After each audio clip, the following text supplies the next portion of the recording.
Beer. After a long day, there is nothing better than a cold beer. For me and for most, beer is a refreshing beverage that goes well with everything. In fact, it goes well with being on the couch, by the grill, on the lake, in the shower, definitely in the shower, and everything in between. When I find myself enjoying a cold one every now and then, I start to wonder, what is beer and how is it brewed? I wasn't sure if it was just me who was clueless about beer, but it turns out I'm not the only one. Do you guys know how beer is brewed? Not really, no. Oh, I should not be the one you're asking this. She works at the brewery. A little. I know a little bit about it. No, but I know hops grow on vines. Only a little bit of the process, not much.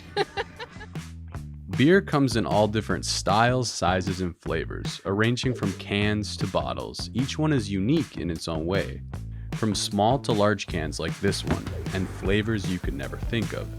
No wonder why beer is appealing to all audiences. But we still haven't learned how beer is brewed. I met up with Beaver Island Brewing Company in St. Cloud to get a better idea of how beer is brewed and canned from start to finish.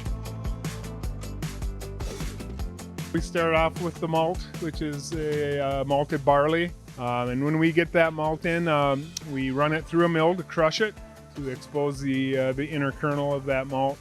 The malt next door that we milled, tomorrow morning we'll go up this white auger here, drop into the mash lauter tun.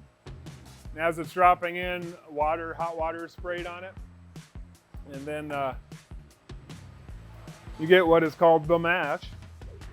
The enzymes in the malt break down the dextrins into simple sugars that the yeast will later consume in the fermentation process. We let that mixture sit for an hour, conversion process takes place, and then we separate the liquid from the grain by transferring the liquid over to the brew kettle. Once the liquid is moved to the brew kettle, it is brought up to a boil. This process kills any bacteria, caramelizes some of the malt, and they also add hops to the boil to add bitterness, flavor, and aroma. Boil is usually an hour long, and after that boil is done, we'll turn on a whirlpool in the brew kettle, which will spin it. It separates the solids from the liquids. The solids stay behind as the liquid is transferred to the fermenter and chilled down. This is now ready for the yeast to be added. The yeast consumes the sugar and turns it into alcohol and carbon dioxide. This process can take up to 5 days depending on the beer. Once the yeast has settled, it'll stay in the tank and it could take anywhere between 2 to 5 days for the beer to mature. This is then transferred to a serving tank where it is carbonated and ready to be packaged.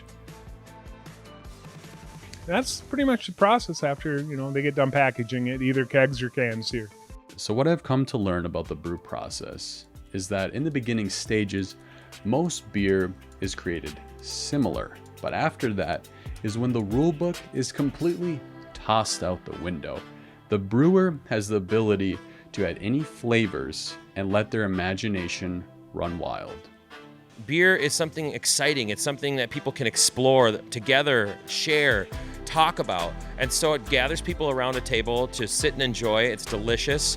And there's so many unique offerings that it can create a lot of conversation and a lot of camaraderie. So what I learned from this process is that not all beers are created equal. In fact, each beer is unique in its own way. I didn't know it at first, but brewing beer is an art. And to brew a good beer, it takes skill, repetition, and science.